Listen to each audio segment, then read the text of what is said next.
The Chicago Bulls have found their answers to everything that they've needed at the point guard position. It's been right there under their nose this whole time. They've been looking for a replacement for Lonzo Ball for about a year and a half. We're going to get into more of that in this episode of Bulls Digest. I'm your host, Joey Mercer. And just before we start, I just want to say about 91% of you that are watching these videos are not subscribed. So if you're looking for a place to go every single day to look at Chicago Bulls content, then look no further. Make sure to hit that subscribe button down below, turn on the notification, that little bell, and every day you'll get a notification when we upload here at Bulls Digest. It's pretty simple, it's free, and you won't even have to search for it then. It'll be right there for you each and every single day. Now let's just get right into it. The first thing I want to talk about is the start of something new. This is something different for the Chicago Bulls. We haven't really found in previous years a guy to come up through the bench right away and be that guy for us to start at point guard. But I think that we found that after what we've seen last night from rising star Ayo Dosunmu. He recently signed a deal in the offseason that people didn't think was even worth signing, as he struggled in his first 2 years and was just a role player at best. So far this year, he's off to a hot start, and we're going to get more into that. But this is what was wrote by Kyle Williams in an article that I read, saying Ayo Dosunmu sparks Bulls in win over Pistons. The third-year guard was the catalyst for the Bulls' second quarter run. He had 3 steals in the first half and finished the game with a plus 19 rating in just 26 minutes of play. This was by the Chicago Tribune, this article was wrote, and it really sparked my interest seeing that we finally found a guy to play the point guard position at decent size, just like Lonzo Ball, that isn't Kobe White and won't take away too much from our bench. It would make more sense to have the scoring of Kobe White on our bench while Ayo is able to start. That would be absolutely perfect, and that situation is exactly what we've been looking for. This is how he played last night against the Pistons. 13 points, 3 assists, 4 steals, just 4 steals. So great work there at getting the ball away from the Pistons and, forcing turnovers that way to lead to buckets on the other end. He was 6 of 7 from the field and a plus 19 overall for the game. Great work there from Ayo Dosunmu. He is a Chicago native, as I've mentioned in previous videos, and he seems to be the backbone right now of the bench.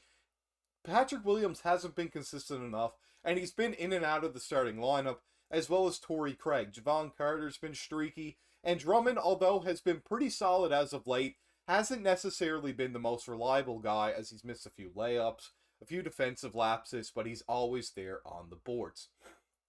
You can see here it says from Casey Johnson, who follows Chicago very closely for NBC Chicago, and he says the NBA is all about opportunity. Ayo Dosunmu knows that as well as anyone, starting his rookie season when Lonzo Ball went down. Now he's on the flip side of that equation, playing sparingly. Instead of complaining, he's contributing. And that's exactly what he did last night. He shined in this win. He really helped the Bulls get past the Pistons. Although the Pistons have dropped their last 8 games, it is still a good win for the Bulls to show that they can still, take advantage of these teams that aren't very good. They need to stay around that play-in spot if they're not going to be rebuilding. And Ayo seems to be a guy that we can build upon, not necessarily build around, but be a solid contributor for years to come, since we have him under a contract now for the next 3 years. It's good to see that we're getting value out of that right away, and we're not having to wait for some development there. It makes things a little bit easier when you're moving bigger pieces if we were to rebuild, when you know you already have a guy there that the fans like, and that really relates to the city of Chicago, where he is from there. Next thing I want to talk about is tapping into his potential. How are we going to get into this? How has it been done so far? Ayo Dosunmu obviously wasn't utilized well last season, and the first year he was given a lot of chance. Last year he didn't really shine so great, and this year so far he's been shooting the absolute lights out. He is 6'4", about 6'3.5", of course rounded, 200 pounds, and has a wingspan of 6'10". That is very similar to the size of a Dwayne Wade, which is a great build. When you have that big of a wingspan, it leads to a lot of defensive potential, which is what I see from him. Although his defense hasn't been great over the past couple of seasons, I think he can be very well developed if taken under the wing of a guy like Alex Caruso. So that is definitely something that's on the table that I look to see from him in years to come. Next, this is the per game stats that I want to show you from the past couple of years. He's started the majority of the games that he's played, although around 26, 27 minutes a game, and he always shoots solid from the field, but he struggled from three last year while shooting it on low attempts well from three the year before. He hovers around 9 points a game and about 3 rebounds, 3 assists, and he has been a guy that's solid, but not good enough to really start for a team. This season so far, his minutes have almost been cut in half, but he's shooting better from the field. He's shooting better from three, well better, even though it's only about half an attempt less than he usually shoots from three. Still, 47% is great. He's shooting around the same from the free throw line, but obviously not as many attempts in a low sample size. And he's still putting up 6 points a game. So only 3 less points a game in half the amount of time is great production from him. If he's given more time, maybe he's able to keep up this efficiency where he hasn't even turned the ball over at all. And he hasn't really turned the ball over at all when he played in the starting lineup. It's definitely something to look at if you're the Chicago Bulls. When we have had such an issue at point guard, this looks like we have a breakout star right under our nose, as you can look at other players' trajectories, and it looks like DeSumo is going to fall right under where it looks like he's going to be a solid starter for us for years to come if we can keep him under contract. So it's definitely something to keep an eye out of. If you're into the advanced stats, I also wanted to include this. It's interesting to look at. This is a great way to look at things a little bit more under a microscope, so to speak. Not just the raw box score numbers. But we can see here that his PER of the last 2 seasons was 11 and then 10. True shooting's pretty solid. It's around league average, maybe a bit better in the first year. And then last year around 57%. That's about league average. This year it's up to 65% true shooting. 17 PER. He's shooting more three-pointers, as you can see, when it comes to a per-minute basis. And everything looks to be better except for the assist percentage along the board. Turnovers are half. Steal percentage is up. Blocks about the same still. The usage is up in the time that he plays. His offensive box plus minus, that's the OBPM, is positive for the first time in his career of 1.3. That is a massive difference.